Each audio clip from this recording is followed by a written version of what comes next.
Good morning, everyone. I'm Lisa from Crafting and Cruising, and I see I forgot to put my phone on Do Not Disturb, so hopefully I won't get any disturbances. I'm new to the Crafty Bunch, and I want to thank you guys for welcoming me.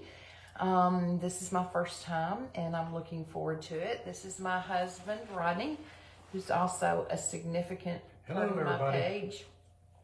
And so he has a business call he's going to have to take, so he'll be stepping out, and normally he helps me with comments. So I'll try to watch comments. I only have 30 minutes, which is going to be plenty of time for what we're doing.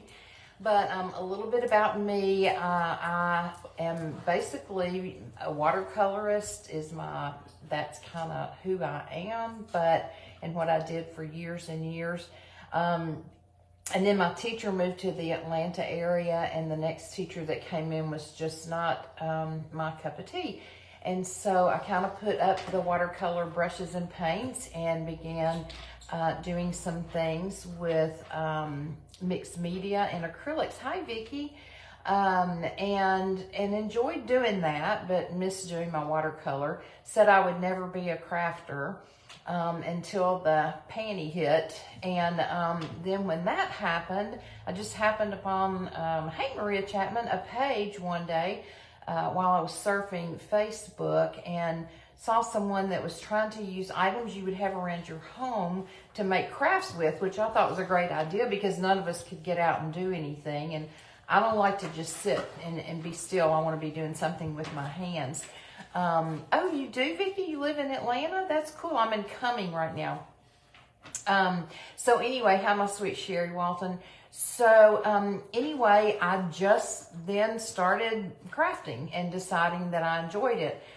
Recently, someone encouraged me to think about doing watercolor again, and I was actually invited on a couple of pages to do watercolor. So I picked up the brushes. I got my paints out, which were very dry because I had not touched anything in about 5 years. Hey, sweet Mary. And I quickly sketched some things, and then went on a couple of lives and did it, and just realized again my passion is watercolor, but I do enjoy painting too. I mean, crafting too. So I'm trying to figure out how to kind of meld the two together. So my husband and I bought a motorhome, and hey, Shelly, he still works, and I get to travel with him a lot, which is a blessing, and we get to see a lot of the country. But our motorhome is for pleasure, and so he took the dining table out of the motorhome and set up a crafting table for me to be able to craft even while he's driving down the road. So I try to do lives if I can get internet through my hotspot, but then I always try to craft too while I'm camping or cruising. And yeah, our page is a little bit about personal life, and our family's very important and first, and so that's kind of who we are. And if you're not following Crafting and Cruising, I hope you will. We do have a lot of fun. It's the Southern way of saying crafting and cruising, so there's no G, it's just crafting and cruising. So again, I'm so grateful that I was invited to participate. I've been watching Mama P do her junk journals, and I did one years ago, but I really want to do that again too. And I love her style, love her calm personality. So make sure you go back and watch Mama P's Crafty Creations. And then following me next is Christy with My Artful Adventure. So I want you to make sure that you refresh the page at the end of my craft so that you can see her. The replays are always available, so you can go back and watch the replays, but hopefully you'll be able to watch live. So let me tell you a little bit about what we're going to do today. This is a craft that anybody can do. I did it recently. You can do it with your grandchildren, your children. I think this would make great presents for graduation, for Mother's Day, for birthdays, for weddings, anything. So what we're going to do is, and I'll show you an example. This is a picture just on regular copy paper of a painting that I did, a watercolor painting that I did on a board. I took a photocopy of it on a regular inkjet machine. I did not have to use a laser. And I transferred part of it in what I call a reverse transfer to a small canvas. You can see which part. I'll turn my camera so y'all could see right, but it always gets me mixed up. Let me show you another example. This is another one of my paintings that I did a long time ago, and I made the reverse transfer of it. So this is another one, and see, you can't really tell the difference. I mean, if you look closely, you might be able to see around the edges, but some people would think I just painted that. I got this design from, I think it's Dina's Design. I'll have to look it up. But I printed this off after I paid for the print, the download, and then I did this. So it's just very, very easy. Now, here's one thing I'll tell you. I tried to do portraits. This is my granddaughter and her boyfriend.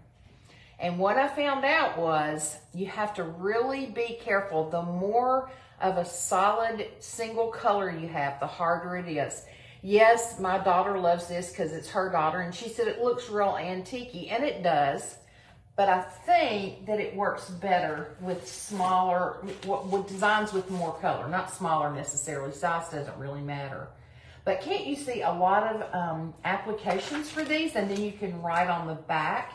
You can set them on an easel. You can put a hanger on them, like with a soda pop can, like a Coke can. So the sky is the limit. This is one that I haven't done anything on, but you could also then go back and put a regular transfer or decoupage on here.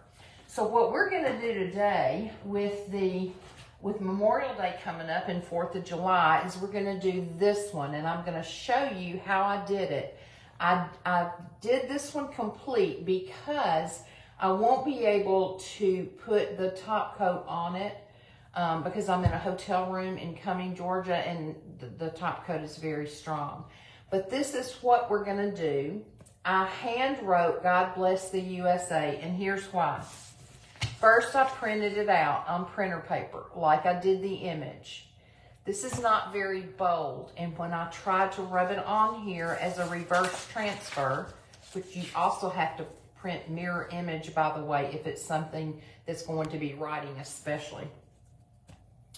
It didn't come through well, and I had to go back over it anyway. So I just wrote this on here with a Sharpie, and then this morning sprayed it, and it's totally fine. So what I have done already to prepare is I have printed the image. Now this time I trimmed around the edge. I don't know if that's wise or not, but we're gonna try it. I went ahead and wrote on my canvas with just a thin Sharpie, God Bless the USA, and I fit this on here so I could see exactly where my letters were gonna be. So let me lower you down so you can see what I'm doing. You won't be able to see my face, which is fine. And I'm gonna see if I can bring y'all up over here just so I can keep an eye on comments, but I've gotta keep an eye on my time too. And I wanna make sure we get to as much of it as we can. So what you're going to need besides a canvas board, this is just a board that can also be put in a frame when you finish, if you want to, from the Dollar Tree. So these were $1.25. So it's the canvas on one side. I have not put any paint on it. And then on the back side, it's just finished with paper. So again, you always want to sign your work, date it, but you could write a message on here. Then I'm using Liquitex Matte Medium. This is what's going to do the reverse transfer, okay? So I'm gonna shake it up real good. And again, when I did the other one, I didn't have the letters on there first. I went back and added it separately. So I'm gonna have to be a little more careful about where I put my matte medium now, because I don't want it to spread my ink from my letters. You wanna do a generous coat of matte medium. You can always put some back if you need to. and I probably will because I tend to overdo instead of underdo, if that's even a word. But I know the wings are going to come way up here, and I know it comes up real close to my words. So if I get some matte medium and there's not paper there, that's totally fine. What you want to make sure that the mistake you don't want to make, and I'm taking the top off because I can tell I'm going to need to put a little back. However, it's better to have too much than too little. The mistake you don't want to make is to not have enough matte medium. And what I have found on these boards is that they really soak this stuff up quickly. So by the time you put it on one side and then work to the other side, it hasn't dried, but you may not have enough medium to soak up the colors of the image. Now, my husband asked me the other day, I mean, what's really the difference in doing this and decoupage? There's not a lot of difference. I could just print the image. I could use a decoupage medium, and I could put the image on here. It wouldn't be nearly as fun. It would take less time. But I think with this, you tend to get kind of an antique-y, old-timey look. And I'm okay if some of the parts don't show up perfectly. That's okay with me. To me, that just adds to the charm. But I could have just taken the simple route and decoupaged it. And I do a lot of decoupage with napkins, with rice papers. I love decoupage. Don't get me wrong, love it. But this is just something unique and different. And again, I think this is something that could be done with children, with grandchildren. I think for Mother's Day, it would have been a great gift if that had worked out. With my granddaughter, I would have loved to have given that even to her. She's not a mother, but I printed off some more pictures of my daughter and her two daughters and was going to try to do that for her Mother's Day gift. And I just didn't, because the other one didn't turn out well with the portrait coming off. I just left it like that. Okay, so hopefully you all can see what I'm doing. Now, I'm letting the light, and sorry about this light, y'all. This is a hotel room, so I'm doing the best I can.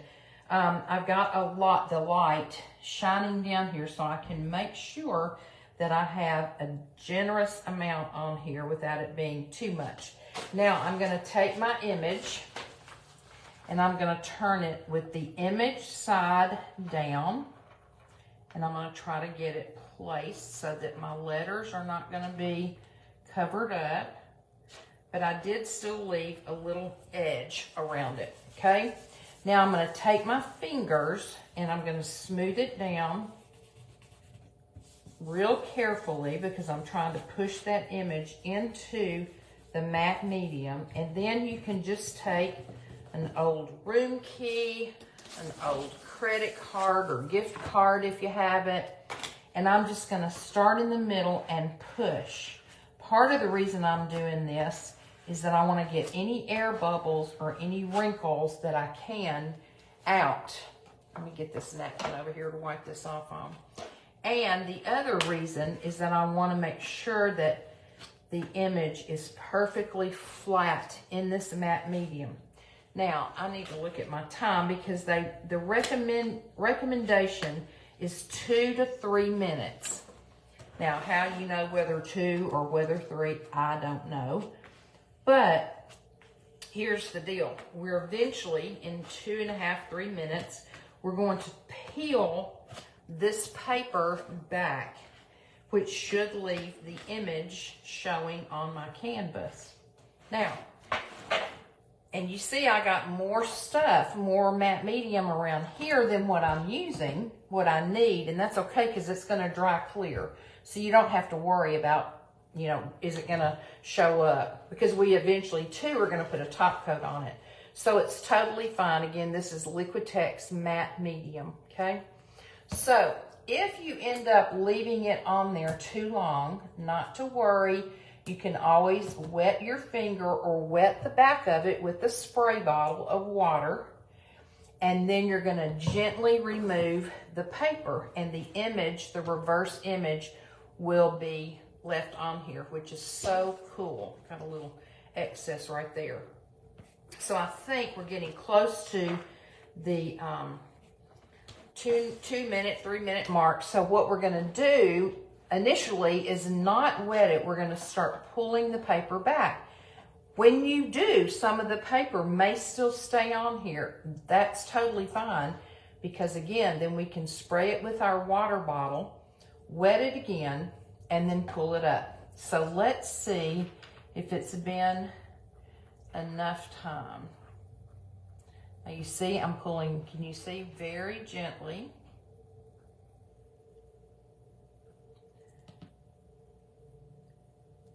Back here, so you can see that the image is left, but it's cloudy, and you can tell that the paper tore. See how little ink is left on here?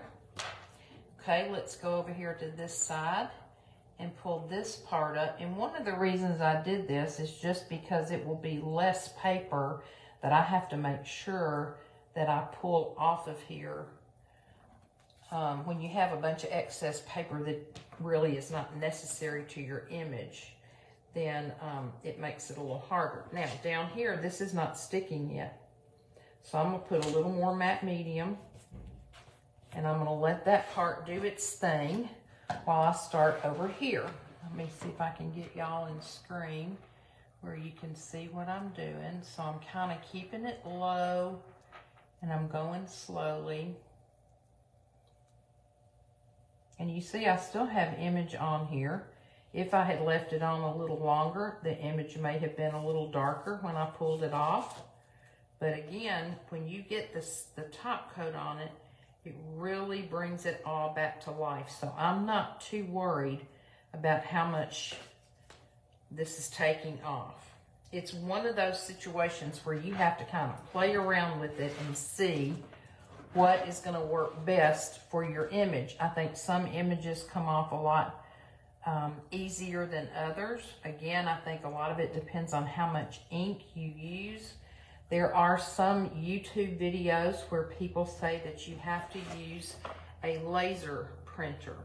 Many years ago, I was learning through my art teacher to do something similar to this, and we were doing portraits, or what we were doing was we were taking the backs off of photographs that we had taken on site where we were. So it was actually photograph paper.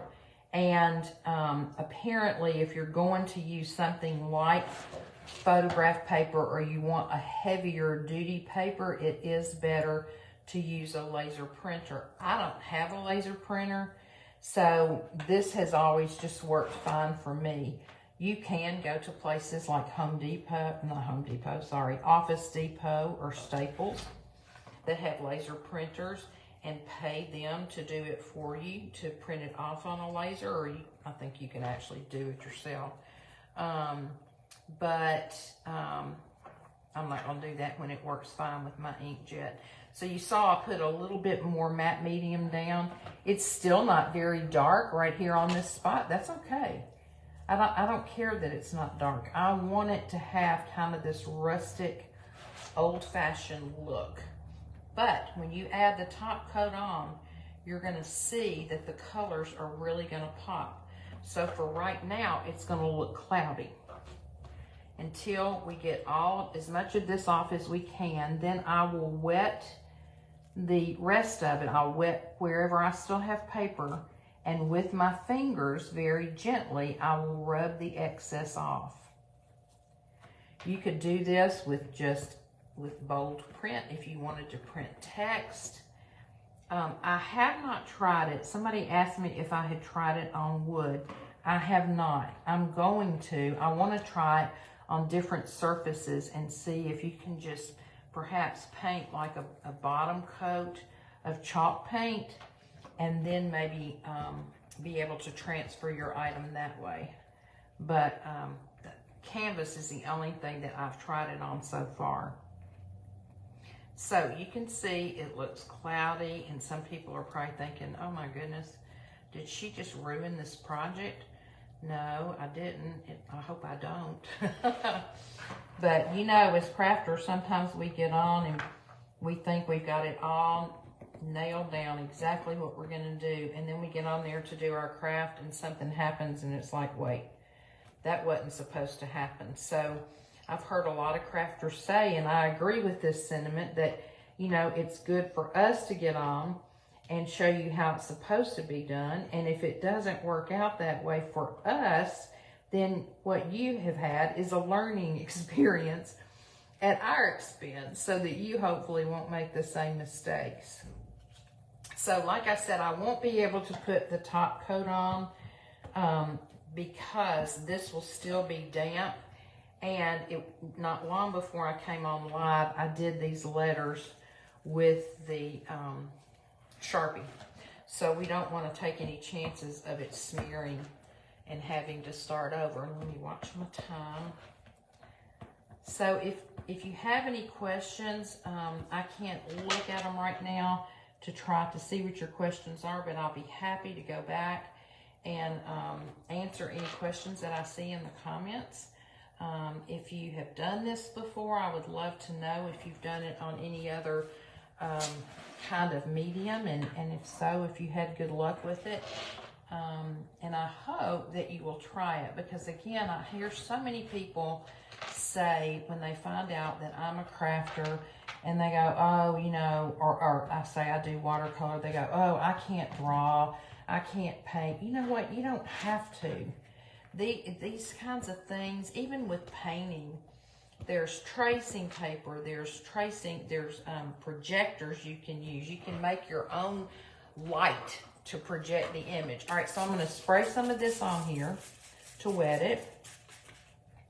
And then you're going to watch me take my finger and start rolling some of this extra paper off. Can you all see this right here where I'm rolling this excess off? I'm being very gentle because I don't want to damage what's under it, but I'm just rolling all directions to try to get the extra paper off of here. That some of the ink might smear a little bit. That doesn't bother me, but if it does, you can just take a paper towel and you can just blot where the extra ink is. Worst case scenario, you can also go back in with paint if you need to and touch it up with some paint once it dries. I would let it dry completely before you did that because you don't want the colors to continue running. So I'm removing some of the water that I didn't necessarily need right there. But now I'm just peeling off this extra paper that I was having trouble. Here's a place right here where you can see there's extra copy paper, and I want to get that off, but I want to do it gently so as not to damage what's under it.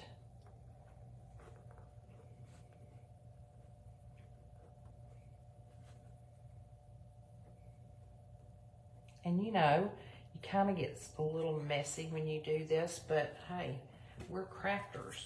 We can't keep our y'all, I try to keep my fingernails done. It's a hot mess. I don't even know why I do that.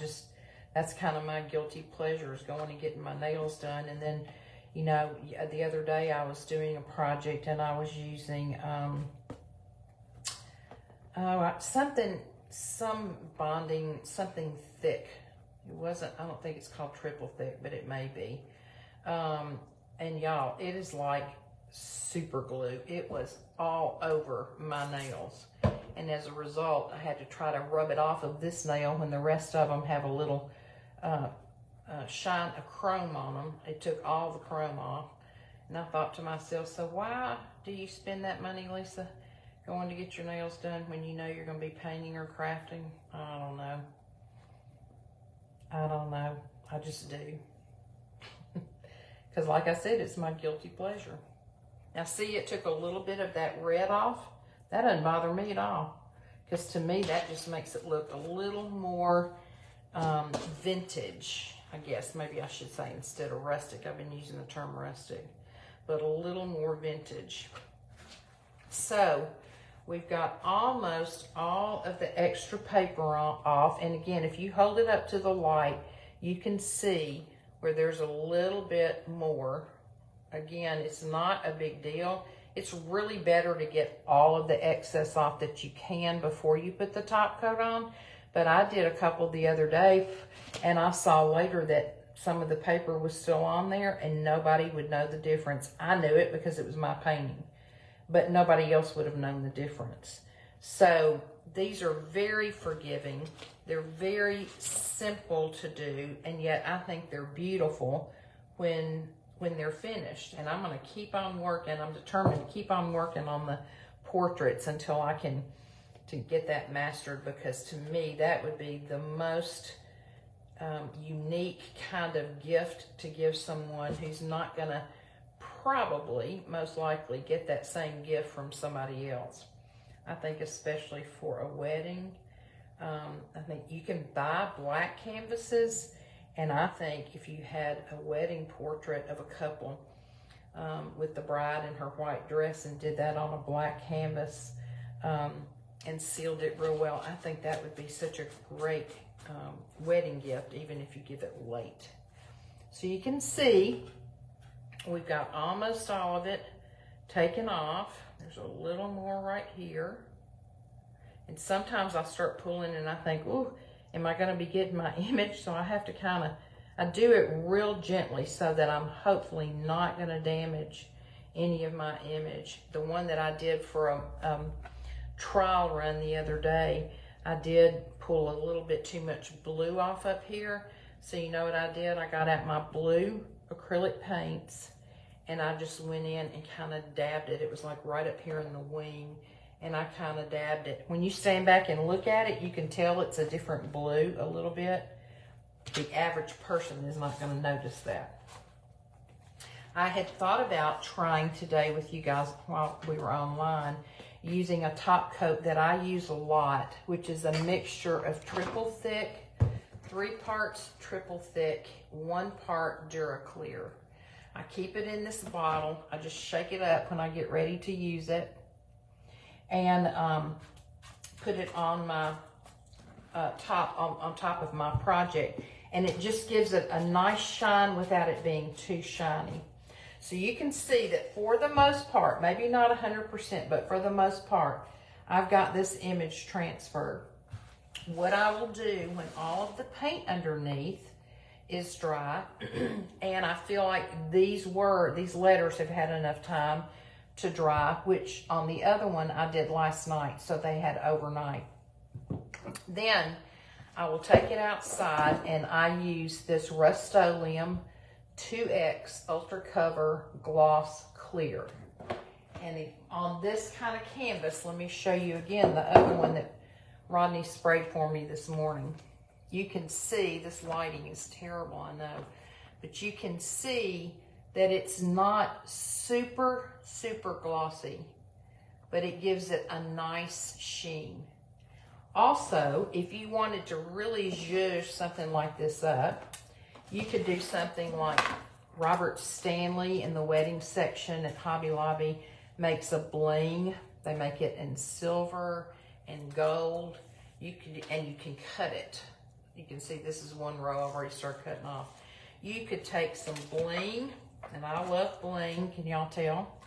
You could put bling around the edge to zhuzh it up a little bit. The sky's the limit. You could doodle around the edge. I also got this, I think at Hobby Lobby, I wouldn't swear to it, but this is like a silver, almost a mirrored kind of edging. So you could put this all around. Can y'all see that? How it just kind of sparkles.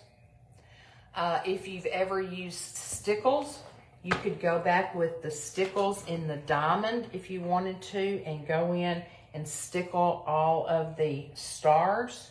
I even had red stickles. We could outline the red stripes or do the white stripes in the diamond or the clear stickles, and that would just make it sparkle. I love stickles because it's so much better than glitter. You don't have glitter everywhere, but you got glitter in your glue that you use as stickles. So the sky's the limit in what you can do with this. This could be a shelf sitter. It could sit on a larger tier tray. like I said, you can take a, sorry, that's my reminder. You could take a top off of a Coke can and put it on the back. I do that a lot to make a hanger. You could make a beaded hanger. I made a beaded hanger for a 4th of July Memorial Day wreath the other day, and I just took jute and I put glue, hot glue on the one end of it to kind of make it so it's easier to thread. And then I bought packages. Let me turn y'all up so I can see your face. Then I bought packages of red, white, and blue beads, and just beaded on that jute a hanger, and then you can glue it on the back and have you a little hanger. You could do it with wooden beads. You could put the wooden beads in baggies. Put one baggie, have diluted red paint, one with diluted white paint, one with diluted blue paint, and you could put your wood beads in there and roll them around and just kind of give them a kind of a whitewash look. So anyway, guys, I have had a blast with you guys today. I hope you enjoyed this project. It's still drying. I hope you will try it and let me know if you tried it. You're welcome to come over on my page and show me what you've done. I'm sorry, what? Who's up next? I already told them, but I'm going to tell them again. Christy with Artful Adventures, it comes up next. So all you have to do is refresh the page in the Crafty Bunch, and Christy will be on next. Again, I am so grateful for this opportunity. I'm grateful for the Crafty Bunch by Rustic Daisies that she put all this together and has given me the opportunity to come on. And I am already scheduled to be on again in July. Can't tell you exactly when, but I'll be on there. And so, again, I just appreciate all y'all. I hope your day is very, very blessed, and I hope that you will go out and bless someone too. So God bless each of you, and I appreciate you. Bye.